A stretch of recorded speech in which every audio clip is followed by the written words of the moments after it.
Welcome to the Find Your Edge podcast.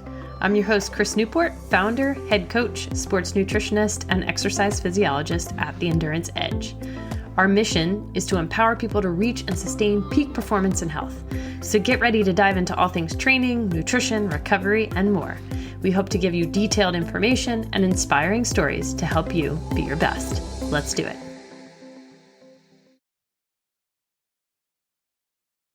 Hello, all you awesome triathletes and soon-to-be triathletes.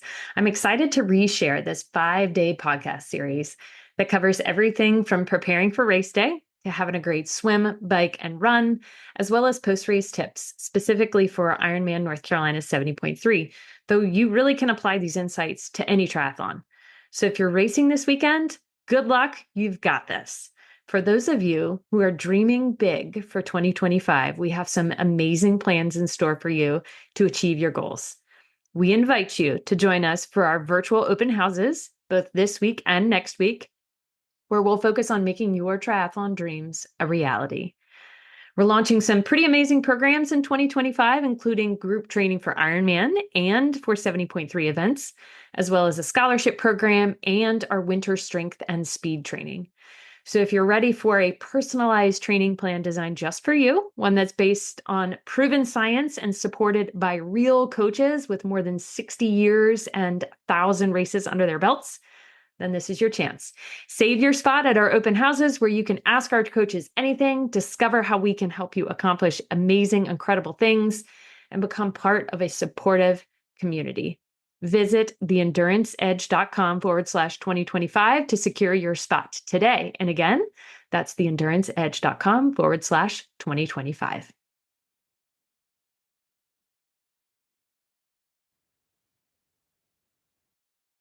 Welcome back to the Find Your Edge podcast. This is day 3 of our podcast blitz leading into Ironman North Carolina 70.3. But again, some of these tips are applicable to whatever race you might be doing. Today is all about the bike. So once you have exited the water and at Ironman North Carolina, the transition from water to the transition area or T1 is kind of long. So just be prepared for that. It is on concrete and pavement. So some people will slide their shoes next to along sort of the dock area to put those on. But come on, y'all, you can make it. You can make it to the transition area, which is on grass. So when you are setting up your transition area, just some key tips. Don't forget to check your tire pressure on the race morning, just in case something has happened after you check your bike overnight. And then keep things as simple as possible. So I know it's going to be a little cooler on race morning. So consider having arm warmers if you're somebody who really is sensitive to the cold. One of my favorite pieces of gear is a really light vest. It keeps the wind off of your core and keeps you just at that right temperature that as it starts to warm up and the sun starts to come out, you're going to be okay. If your toes tend to be a little bit more sensitive to being cold, and because you're wet coming out of the water, you may want to put some neoprene toe covers on, but that is a total personal preference. For the arm warmers, I like those because you can pull them off at any time. You can even slide them down just to your wrists without needing to, get off or anything like that. But that's totally dependent on your comfort level and how chilly you're willing to be. If this were a sprint or Olympic distance, you may be fine without anything just because your intensity is going to be much higher. But for this race as a half Ironman, you're kind of harder than easy and easier than hard. So your intensity is not or shouldn't be too terribly high. So you may need that little extra bit of warmth. But otherwise, keep it simple. Helmet, sunglasses, vest, whatever shoes you're going to wear. Maybe your socks, that's personal preference. I do like having a small towel or a large towel, doesn't matter, whatever you prefer, to dry off a little bit, especially again, if you're sensitive to the cold. And it also makes getting arm warmers on much easier. Same thing with socks. If you prefer to put socks on, it's, as you probably remember, putting socks on when it's wet is just a pain. So a little bit of drying off does go a long way. All right. Another thing specific to this race is you are going to be salty getting out of the Intercoastal Waterway, and there are not hoses to rinse you off like there are at Kona. So if you don't want to have all that salt drying on you and potentially causing some chafing, You can fill just a throwaway water bottle or a water bottle that you don't mind putting into your transition bag when you're done. Just filling it with water and pouring it onto kind of key areas that might chafe, like armpits, the nether regions, maybe even your feet, but anything that you feel like you need to rinse off. I also prefer to rinse out my mouth, having all that salt water in my mouth and lips. I'm also personally obsessed with chapstick, so I always have that on my bike and making sure that I don't have dry or chapped lips, especially being in that salt water. So and this is also a good opportunity if you want to have a little bit of a snack. You can. I have one athlete who loves his grandma's cookies. You do you, and hopefully you have tried all of those nutrition things in training because that's super important, which is a perfect segue, nutrition and hydration on the bike. So we want to make sure that we're being really consistent with your intake. So it's not like, when was the last time I had a drink? Or when was the last time I had a gel? It should be consistent intake, which stimulates what's called gastric emptying. So your stomach emptying into your small intestines where there is the opportunity for additional absorption and delivery of those carbohydrates and necessary calories to working muscles. So consistency is important rather than, stuffing your face at, key times. It's better to have that consistent intake and nutrition. Hopefully you've gotten your fluid, your electrolytes, and your carbohydrate intake nailed by this point, because that is another podcast. But that's super important to stay consistent when you're on the bike. Know that there are water bottle handoffs. Hopefully you are skilled in grabbing a bottle if you need one, or having something that you can throw away at the aid station. So those are things, again, to start to think about and how much you can carry on your person. So hopefully some of those logistical things have been worked out for nutrition and hydration. I love pockets on your kit or on vests to be able to carry various things, or something on the top tube of your bike, or having aero bottles, things like that make it easier logistically for you to carry all your nutrition and hydration. So now, key things about pacing and strategy. First of all, when you, and this goes back to setting up your transition area, make sure you're in the right gear. That's a really important one. You don't necessarily want to be in this massive gear that you get out and you're like, oh my gosh, I can barely push the bike. But you also don't want to be spinning like a mad person. You are coming out onto kind of a relatively flat road when you exit transition. So you shouldn't, kind of a middle of the road gear should be fine. But then going over the bridge can be a little sort of, disheartening.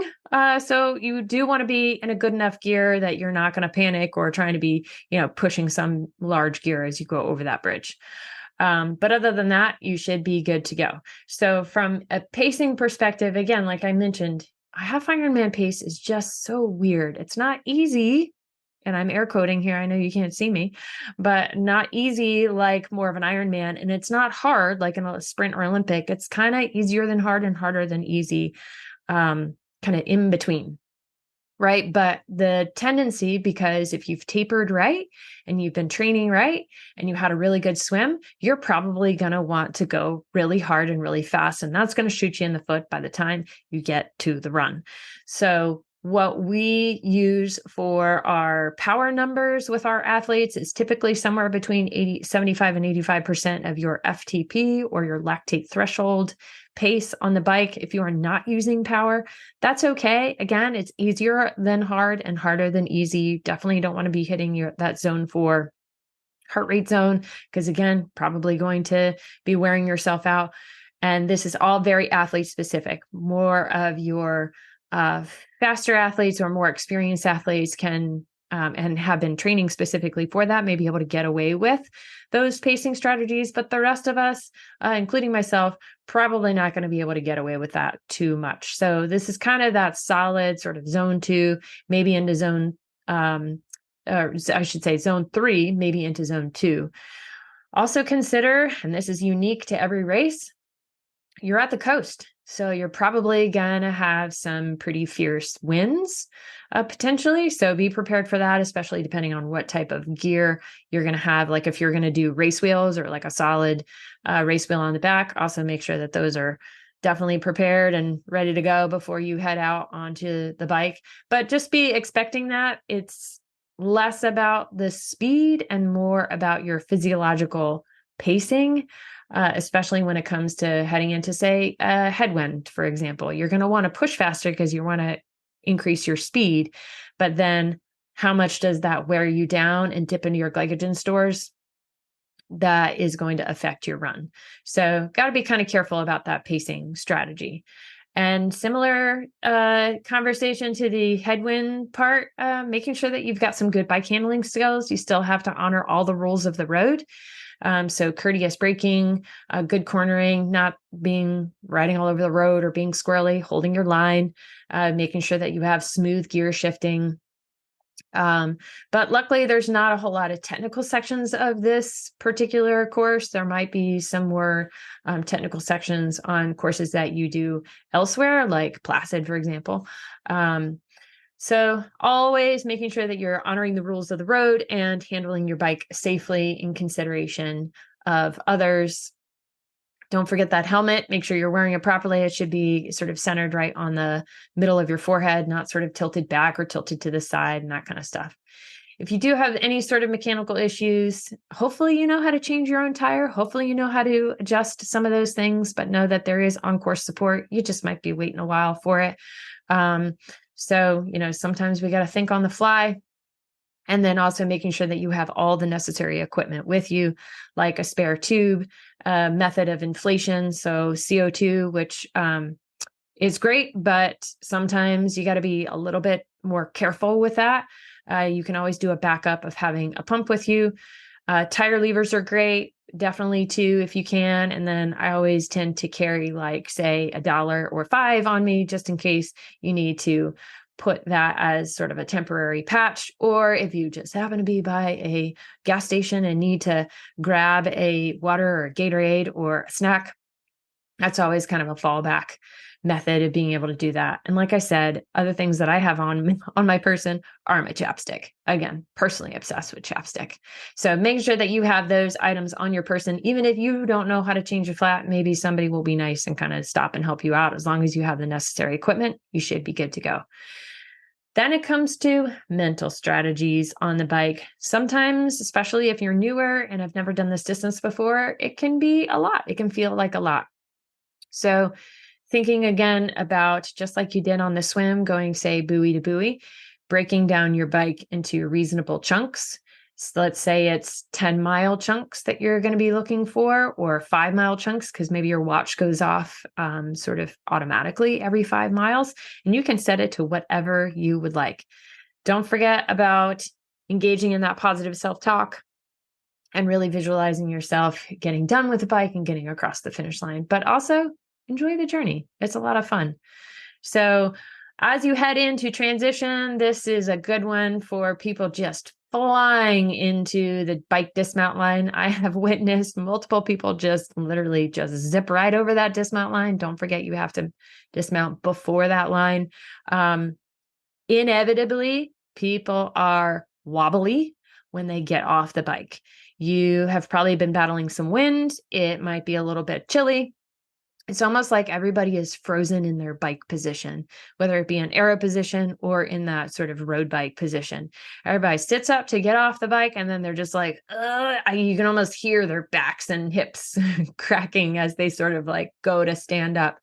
And inevitably, somebody's going to fall over at the dismount line, whether they can't clip out or they clip out too early and then they get off too early and then somebody behind them runs into them. So be mindful of other people around you as you're exiting, kind of do like a quick glance over your shoulder just to see who's around you, and be sure if you are clipped in to clip out safely. Don't forget to lean the bike in ever so slightly in the direction that you are clipping out on. So if you're clipping out on your right foot, you're ever so slightly leaning to your right so that your foot can come down. But again, inevitably, somebody's gonna tip over, and it's not going to be you, right? So another little tip, as you're coming in hot into that transit, into that area, because it is like kind of a really nice straightaway, you turn this corner and you're like, yes, there's the dismount line. Everybody just hauls butt to the end. This is a good opportunity to spin your legs a little bit. drop that gear and make it super easy for yourself so that you can transition to the run. And, maybe even sitting up a little bit, maybe even standing up and kind of stretching your back before you have to get off the bike. I mean, this is like mere, not even seconds to make sure that you have a good transition. Obviously, there's going to be volunteers there and there's that big, arch that you're going to be shooting for. But still be safe, be courteous to the people around you, and hopefully have a good transition to the run. And it is on pavement. And the T2 is on pavement. So anyway, hopefully this helped for some quick tips as you head into race week, preparing for the bike, making sure you got your hydration, your nutrition, prepared for any mechanical issues. You've got your tire pressure correct. You've got your mental strategies in place, and you're ready to go have fun. So thanks for listening, and let's head into day 4 of the podcast Blitz, and we're going to be talking all about the run, and I will catch you then. And don't forget that you're invited to join us for our virtual open houses this week and next week, where we'll focus on making your triathlon dreams a reality. Visit theenduranceedge.com/2025 to secure your spot today, and I look forward to personally meeting all of you. Again, that's theenduranceedge.com/2025. Thanks for listening to the Find Your Edge podcast. If you like what you heard, don't forget to subscribe on your favorite podcast platform so you never miss an episode. And if you're interested in learning more about our endurance coaching, sports and wellness nutrition, metabolic and sweat testing, triathlon training team, or our triathlon training library, be sure to check us out at theenduranceedge.com. And don't forget to follow us on social media at The Endurance Edge. Thanks again, and we'll catch you next time.